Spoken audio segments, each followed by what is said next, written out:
What is up, everybody, and welcome to Royal Armory. This is going to be a brand new mod by Private Eye. This is the same mod author that did bring us the Heavy Armory, another mod adding in a ton of new weapons. This mod is actually going to be very unique. It's a great mod, or a great example of a mod that I kind of didn't realize I wanted until I got it. So what this mod adds in, as you could probably tell, is weapons. But actually, all these weapons are meant to go along with some different NPCs. Basically, what the mod author did say is it doesn't really make sense that some of the kind of heads of different states, like King Ulfric and just again, a lot of these really famous and well-known NPCs are just using normal steel swords or daggers or kind of just the same weapons as everyone else. So what he's done is gone in and adding in a bunch of new weapons, some of them having custom models, some of them having models that are very similar to their normal counterparts with some minor variations, but all of them having kind of unique and custom abilities that really make them stand out from some of the vanilla weapons there. I also did PM him personally and ask him if he was planning on porting this over to Xbox One, because it is not available right now,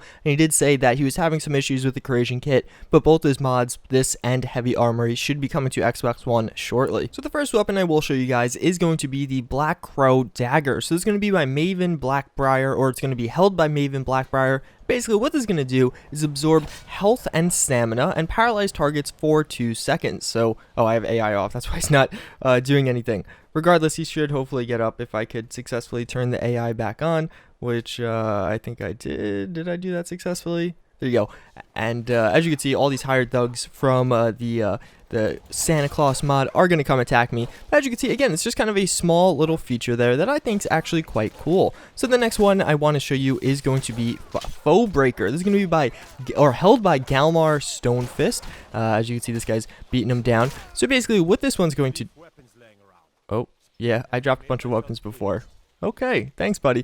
But what this one's going to do is it's going to just cause some frost damage, basically just being a very powerful weapon. And it's kind of hard to see as I'm holding it in first person, but as you can see, it has a very cool and very unique kind of skull on there. But as you can see, it's kind of just a hammer with that skull tacked on, which, although that's relatively minor, I actually really like the look of it. I think it adds it, or gives it a nice kind of aesthetic there.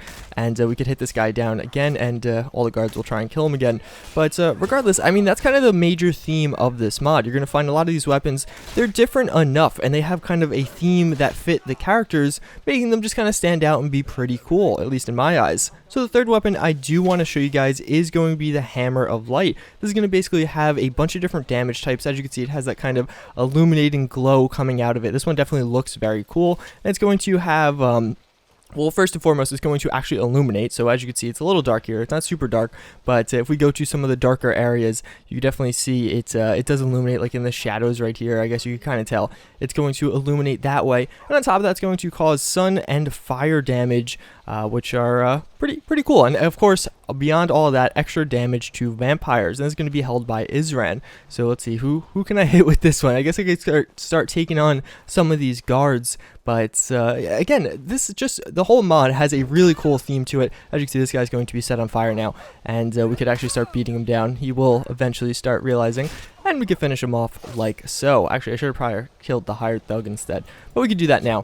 But as you can see, again, those are 3 of the weapons. So now I'll show you another little batch. There's a ton of weapons in this mod, so which is really good because it's really going to enhance your game. And when you take down some of these major enemies, you'll be able to get these cool weapons. But obviously, I don't have the time to show you every single one. So next up, we have Harbinger's Axe. So this is going to be a pretty cool weapon. It's going to be held by Codlack Whitemane. And I don't know if I mentioned it already, but I'm going to butcher some of these names. It's just the reality. We have all the cards hanging out over here. But this one's basically going to absorb stamina of enemies, first off, and it's going to have a chance, as you can see, to do one of a various amount of different elemental damage. So whether it be fire, frost, as you can see, we got frost, and I believe some static damage as well. It seems like we're getting a lot of fire here, and that guy actually got some frost, and then sometimes it'll deal all 3 of them. So as you can see, we got fire and frost, and on top of that, it's actually going to boost your one-handed skill by 10. So then we do have Judgment. This is, oh, nope, now we have Judgment. So it's going to be General Tullius, I don't know how to pronounce it, sword. Basically, it's going to just do fire damage. It's actually one of the simpler ones in this, but it's also going to add in a cool custom ability, as you can see. And of course, the actual sword does look quite unique and cool. It definitely giving you kind of a royal or hierarchical feel, so we could take this guy down. And of course, all these weapons are pretty powerful because, you know, they're meant to be held by, you know, powerful enemies. So then we do have Jarlaxle. This is going to be held by the High King of Skyrim. So this one's definitely going to be an important one.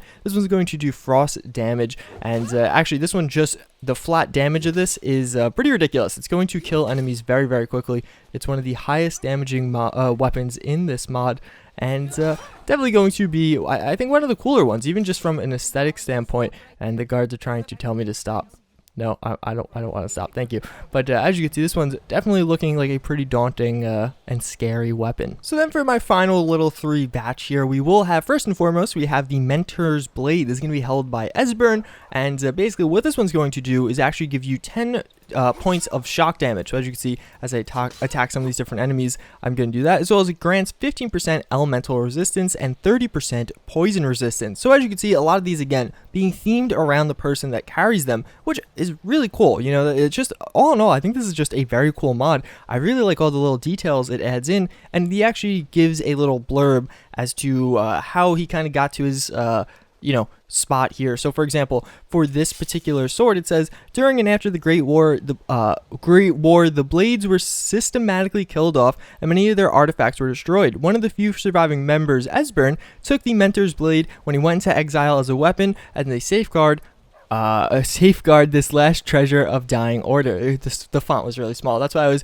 struggling so much there. But as you can see, again, this one being one of the cooler swords, I think, added in out of the bunch, and definitely probably going to be one of my more favorite ones. So then we do have Rickard. This one's a little hard to pronounce. This is going to be by Ulfric Stormcloak. So now we're talking some good Stormcloaks up in here. This one's going to do frost damage and extra damage against elves. So a little simpler one, but as you can see, it's adding in this very cool axe. I think very fitting for the person Ulfric is. Obviously, I really like the Stormcloaks. Those are the faction I typically side with in faction, and of course, our High King definitely deserves a powerful weapon. So then last, but certainly not least, and again, I didn't show you all the weapons in this mod. There's a ton I didn't show you, so don't think that's all of it, and they're still trying to. I'm not interested in peacing out. Thank you, though. But last but not least, we have Yakuda's Edge, and this is going to be held by Komatsu. So it's going to deal fire damage, and it's going to increase your two-handed skill by a bunch of points. So I'll actually turn the enemies back on now, so they can fight back.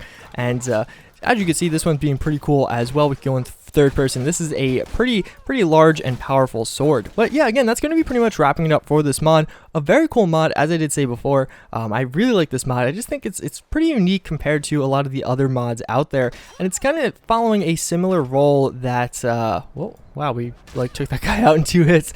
It's following a similar role as per like something like Uniques. Definitely stands out, and it's a mod that really should have probably been in the vanilla game. It's something that, you know, it just fits into the game so well, and it's not changing a whole bunch, but just kind of enhancing the game in my eyes, at least. Because when you kill a powerful enemy or take down or finish that quest that kind of finishes them up, you kind of want a cool sword, something to show for it, and this mod's going to give you a ton of options in that department. And again, all these are extremely viable, so even if you want to just use this as a weapon, all these, as you did see, are pretty powerful. We're taking on guards. Those are some no-joke enemies, definitely having some pretty high stats.